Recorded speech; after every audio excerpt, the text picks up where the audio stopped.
आज गोटे छोट प्रसंग रे प्रभु को वार्ता रखा चाहे। प्रसंगर शीर्षक है देवा नेबा तांको काम। देवा नेबा तांको काम। आइब तार प्रथम अध्याय तार 21 पद। आउ से कहिला मु मातार गर्भर उलंग आसी अच्छी और मु उलंग ही सेठाकू फेरी जीवी। सदाप्रभु देले सदाप्रभु नहीं अछंती। सदाप्रभु को नाम धन्य हो। देवा नेबा तांको काम। आइब एटा आगरू बुझी सारी जते प्रभु तांको आशीर्वाद करूछंती तार आशीर्वाद तालिका देखतु। आइब तार प्रथम अध्याय तार 2 पद। तांकर 7 पुत्र 3 कन्या जन्मी थिले। मध्य तांकर संपत्ति 7000 मेष, 3000 उष्ट्र, 500 हलबलद, 500 गर्धवी और अति बड़ परिवार थिला। तेणु से पूर्वदेशीय समस्त लोकों अपेक्षा महान थिले। से केमिति थिले? तांकर बड़ परिवारटा गोटे अछि, संपत्ति अजस्र, से अति महान लोक, अति बड़ परिवार, सब अति अति अछि। किंतु आमे देखुछु यार परे परे तांकर सब क्षय पाई जाउछि। पिला माने चली जाउछंती, संपत्ति चली जाउछि। एपरि एक समय आसी गला तांको पाखरे। चारियाडू दुख ही दुख, समस्या ही समस्या, सबुर विपर्याय से देखुछंती। से समय रे आइबंकर प्रतिक्रिया कौन? आपण को भल समय रे आपण को प्रतिक्रिया केमिति अछि ता अपेक्षा आपण को जीवन कष्टर समय आपण को प्रतिक्रिया केमिति अछि ता बड़ विषय। सबु भल तो प्रभु भल, कि जदि आपण को जीवन रे परिस्थिति खराब अछि से समय रे आपण को प्रतिक्रिया कौन? हमर थियोलॉजी को टिके सजाड़िबा दरकार, हमर विश्वास को सजाड़िबा दरकार। आइबंकर विश्वास देखते से कौन बोली कहउचंती तार प्रतिक्रिया। और से कहिला मो मातार गर्भरु उलंग आसी अछि, मु उलंग सेठाकू फेरी जीवी। सदा प्रभु देले सदा प्रभु नहीं अछंती। ए हम जान सदा प्रभु देले सदा प्रभु नहीं अछंती। सदा प्रभु देले शैतान नहीं छिने। सदा प्रभु देले देवा समय आम दी हाथ नेलु, धन्यवाद देलु, प्रशंसा कलु, कृतज्ञता जणाइलु। जदि अभी प्रभु नहीं जाउछंती मु विव्रत कहीं, मु व्यतिव्यस्त कहीं? देवा समर्थ कहलु नहीं प्रभु कहीं केते दउछंती, एते कहीं देले प्रभु, एते संतान कहीं देले प्रभु, एते धन कहीं देले प्रभु, प्रभु धन पर धन कहीं दउछंती प्रभु, बिजनेस कहीं बढ़ुची प्रभु, नहीं प्रभु थाउ थाउ प्रभु तो कही न। आज जदि सेठी मध्य किछि चली जाउछि विपरीत प्रतिक्रिया कहीं? देवा नेबा तांको काम। से देले प्रेज द लॉर्ड, नेले हालेलुया।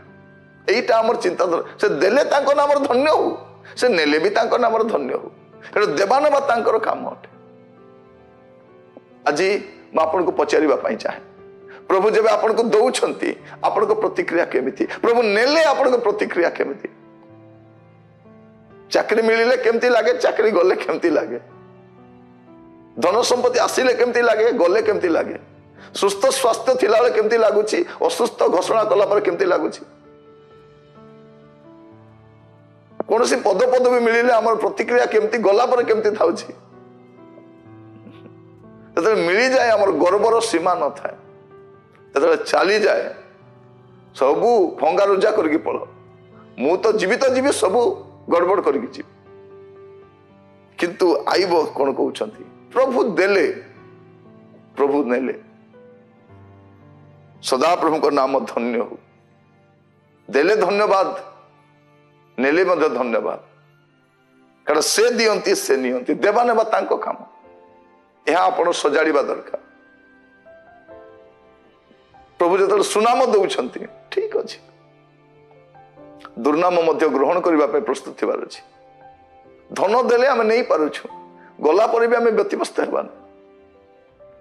गुड़े विषय प्रभु आमान को जगांती, किंतु आमान को प्रतिक्रिया केमिति ता बड़ विषय। जने व्यक्ति देखा जाउछि जे आइबो सिद्ध थिले, ସରଳ ଥିଲେ, ପରମେଶ୍ୱର ଭୟକାରୀ ଥିଲେ, କୁକ୍ରିୟା ତ୍ୟାଗୀ ଥିଲେ। ମାନେ ପ୍ରଭୁଙ୍କ ଉପରେ ତାଙ୍କର ରାଇଟ୍ ନଲେଜ ଥିଲା। ସିଦ୍ଧ ବ୍ୟକ୍ତି କିଏ? ଯେ ପ୍ରଭୁ ନେଲା ପରେ ବି ତାର ପ୍ରତିକ୍ରିୟା ସମାନ ଥାଏ। ସରଳ ଲୋକ କିଏ? ପ୍ରଭୁ ନେଲା ପରେ ବା ଦେଲା ପରେ ବି ତାର ପରିସ୍ଥିତି ସମାନ ଥାଏ। ପରମେଶ୍ୱର ଭୟକାରୀ ଲୋକ, କୁକ୍ରିୟା ତ୍ୟାଗ କରିବା ଲୋକ ସେ କେମିତି ଥାଏ? ପ୍ରଭୁ ଦେଲେ ବା ନେଲେ ତାର ଫରକ ପଡେ ନାହିଁ। ସବୁ ଅବସ୍ଥାରେ ସେ ପ୍ରଭୁଙ୍କୁ ଧନ୍ୟବାଦ ଦିଏ। ପ୍ରିୟ ବନ୍ଧୁ, ଆପଣ ସବୁ ଅବସ୍ଥାରେ ପ୍ରଭୁଙ୍କୁ ଧନ୍ୟବାଦ ଦିଅନ୍ତି କି?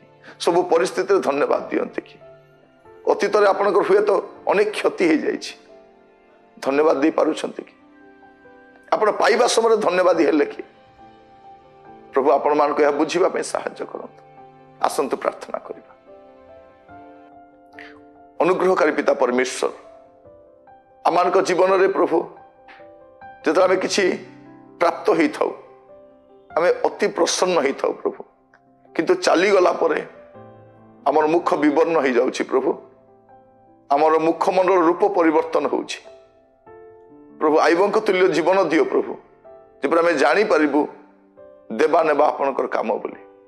ସବୁ ଅବସ୍ଥାରେ ଆମେ ଧନ୍ୟବାଦ ହେଇପାରିବୁ। ଆମମାନଙ୍କୁ ସାହାଯ୍ୟ କର। ସ୍ୱାସ୍ଥ୍ୟ ଅବସ୍ଥାରେ, ଅସୁସ୍ଥ ସମୟରେ, ଧନଶାଳୀ ହେବା ସମୟରେ, ନିର୍ଧନ ହେବା ସମୟରେ, ସମ୍ମାନ ପାଇବା ସମୟରେ, ଅସମ୍ମାନ ପାଇବା ସମୟରେ, ଲାଭ ପାଇବା ସମୟରେ, କ୍ଷତି ପାଇବା ସମୟରେ, ଆମେ ସବୁ ସମୟରେ ଯେପରି ଆପଣଙ୍କୁ ସମ୍ମୁଖରେ ରଖି ଆପଣଙ୍କୁ ଧନ୍ୟବାଦ ଦେଇ ଆଗକୁ ବଢ଼ିପାରିବୁ ଆମମାନଙ୍କୁ ସାହାଯ୍ୟ କର। ପ୍ରାର୍ଥନା ଶୁଣିଥିବାରୁ ଧନ୍ୟବାଦ ଦିଏ। ଆଦର ମହିମା ଗୌରବ ଆପଣଙ୍କୁ ଦେଇ ପ୍ରାର୍ଥନା ମୋର ପ୍ରାଣର ପ୍ରିୟ ଯୀଶୁଙ୍କ ନାମରେ ମାଗିଲି, ଆମେନ୍ ଆମେନ୍। ପ୍ରଭୁ ଆପଣମାନଙ୍କୁ ପ୍ରତ୍ୟେକଙ୍କୁ ବାହୁଲ୍ୟ ରୂପେ ଆଶୀର୍ବାଦ କରନ୍ତୁ। ଆସନ୍ତାକାଲି ଗୋଟେ ନୂଆ କାର୍ଯ୍ୟକ୍ରମରେ ଆମେ ଜଡ଼ିତ ହେବା, ନୂଆ ଅଧ୍ୟାୟରେ ଜଡ଼ିତ ହେବା। ସେତେବେଳେ ପର୍ଯ୍ୟନ୍ତ ଆପଣ ପ୍ରଭୁରେ ରୁହନ୍ତୁ। ନମସ୍କାର।